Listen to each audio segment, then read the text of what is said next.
Good morning. This is Pastor Rick, and I want to welcome you to the Sunday Forum on this Sunday, February the 7th, Super Bowl Sunday.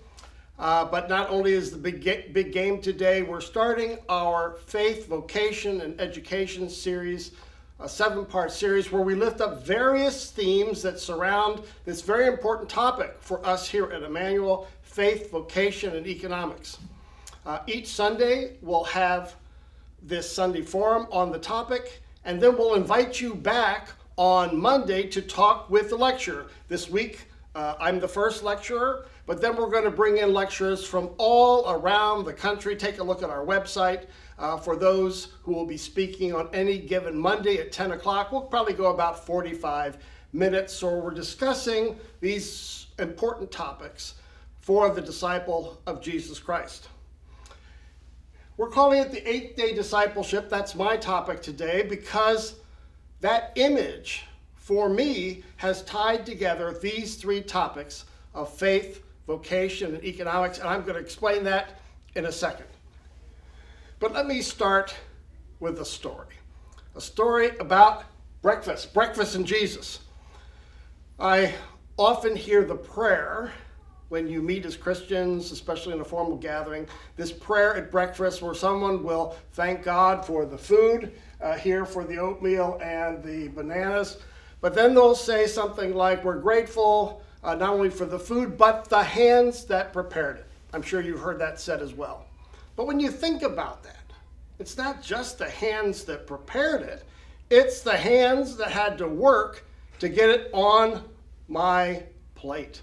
And you think about the farmers who had to work hard, who also had to buy seed at the store that had to be provided by other farmers, and then they had to grow the wheat or the oats or the fruit trees or whatever it might be, and then they had to have others come in and harvest. You get the idea, to get it into the store with all those who had to stock the shelves, and finally then I go and buy it. It's pretty complex, and so when we say that prayer, we're not just praying for the food and the hands that prepared it, but the hands, the multiple hands, the thousands of hands that go into every time I enjoy my breakfast.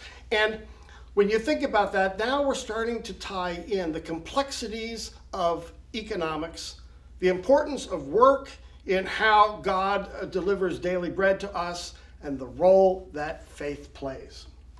And so I want to tell a couple stories that have been helpful for me in trying to put together these topics of faith, vocation, and economics. And I tell these stories to prepare us all for the lectures that are coming up, so that we have these stories in our mind on how to integrate these important topics. And I want to tell 2 stories, actually 2 trips that I took.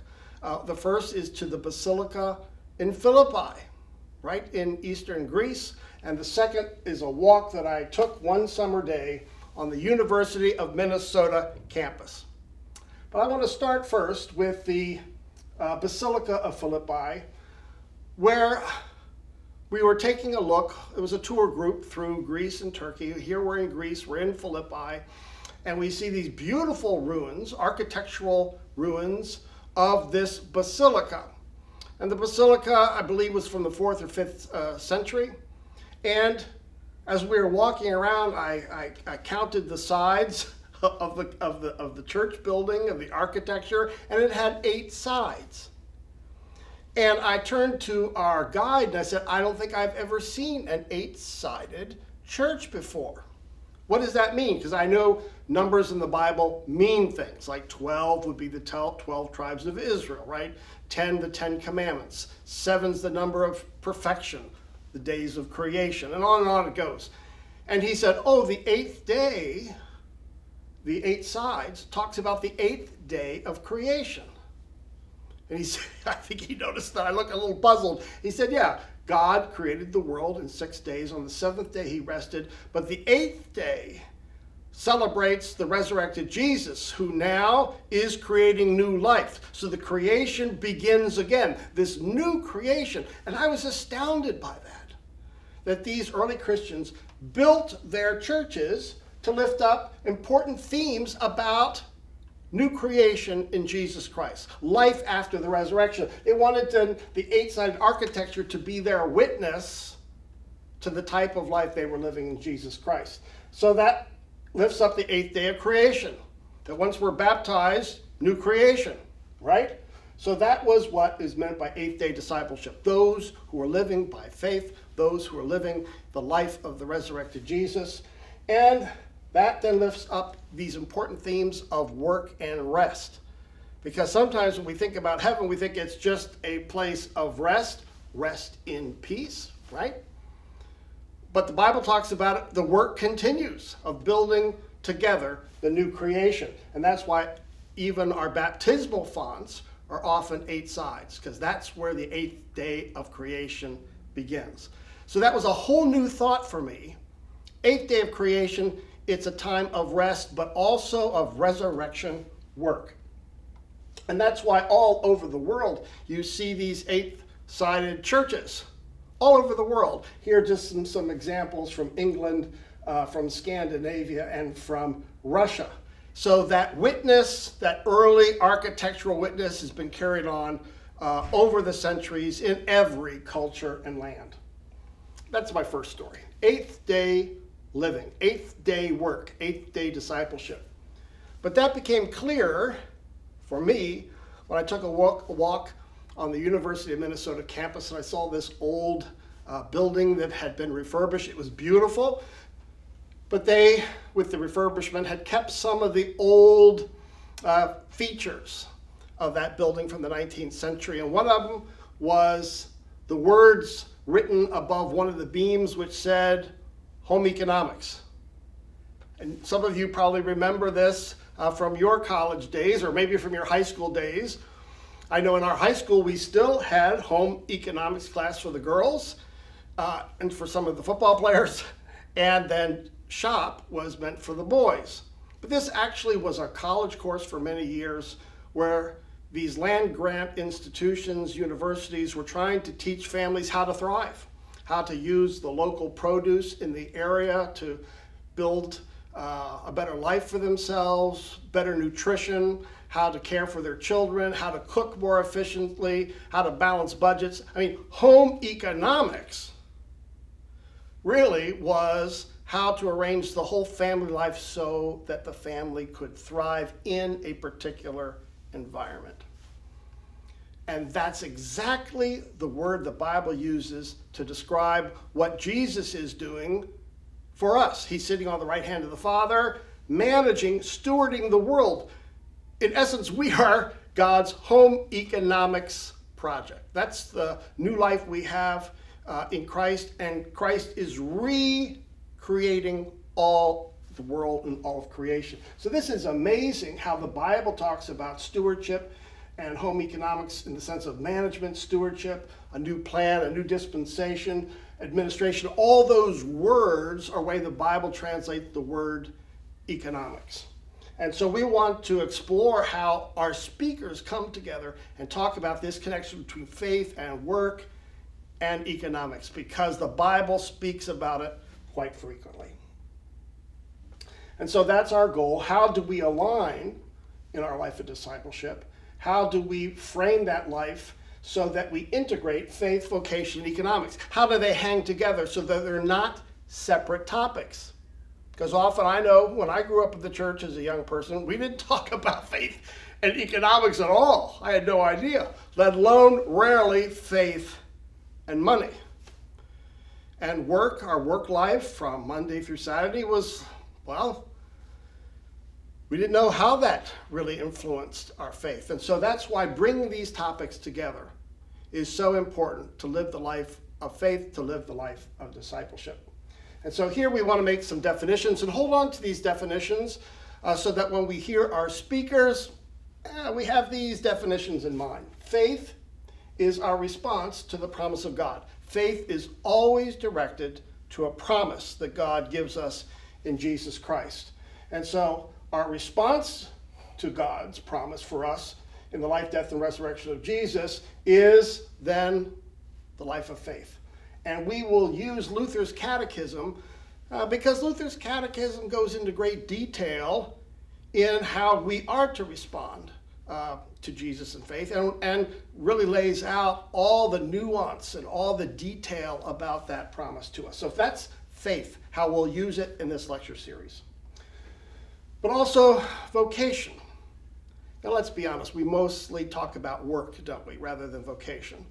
And work is very, very important because work is the part of the created order. It describes how we care for, preserve, and sustain lives and the lives of our various communities. Okay, work creates something. But work becomes vocation when we do it in response to God's call. So it's work, but now it has a dimension of faith, of response to where we think God is calling us in this life in the various communities in which we work. So this is very exciting to talk about this relationship between work and vocation and how that plays itself out in the various communities in which we serve. But also economics. And here economics means a couple things. First of all, it's the big story of God's reign over the world. So when we hear economics, we're thinking about Jesus sitting on the right hand of the Father, who is stewarding the world, who's managing the world from heaven. But also, where does the tire hit the road, right? Where does the rubber hit the road? How does that management unfold? That's why we read the scriptures, of course, to say, okay, how does Jesus, or how does God manage the world through Jesus? How does that work? And then, of course, part of that is we want to assess and evaluate how that works. We want to look at the numbers. We want to look at the finances to see whether this management is working justly, fairly, righteously, mercifully, or not. And that's true whether we're talking about the whole world, whether we're talking about our business, whether we're talking about our family or our church, right? That's why we look at stewardship, okay? How are we managing the gifts that God has given us? Are we doing it rightly, justly, and with mercy? How's it working out? So those are very important topics. Because, when it doesn't work out, when faith and vocation and economics isn't working out, the communities in which we live suffer. It's not just my life suffers, but my family suffers, my community suffers. And here I love this quote from Mahatma Gandhi, because he talks about the 7 deadly social sins. What he's talking about is when faith, vocation, economics don't align, here are some of the bad things that can happen, right? We can have politics without principle. We have wealth without work. We have commerce without morality. We have education without character. We have science without humanity. And we have worship without sacrifice. That's what happens in society, right? When these 3 important topics are not aligned.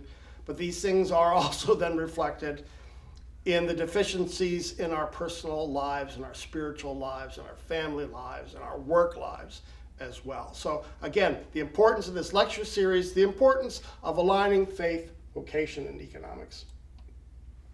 And so I hope that you'll join us for our series, and I have a special gift for the first 30 people who are interested. We have this wonderful magazine given to us about Christian history. These are lovely articles that tell the stories of various aspects of Christian history. And this edition, you'll want to have it, I promise you. It's When the Church Goes to Market. When the Church Goes to Market, how Christians have influenced economic life. Again, the first 30 people who write to Emmanuel Academies, you can write to Beatrice or to Howard Isaacson. The first 30, we will send you free of charge this wonderful magazine, which will help take a look at several of the topics that we'll be having in the next 6 weeks, and I think give you a lot of depth in this whole area of faith, vocation, and economics.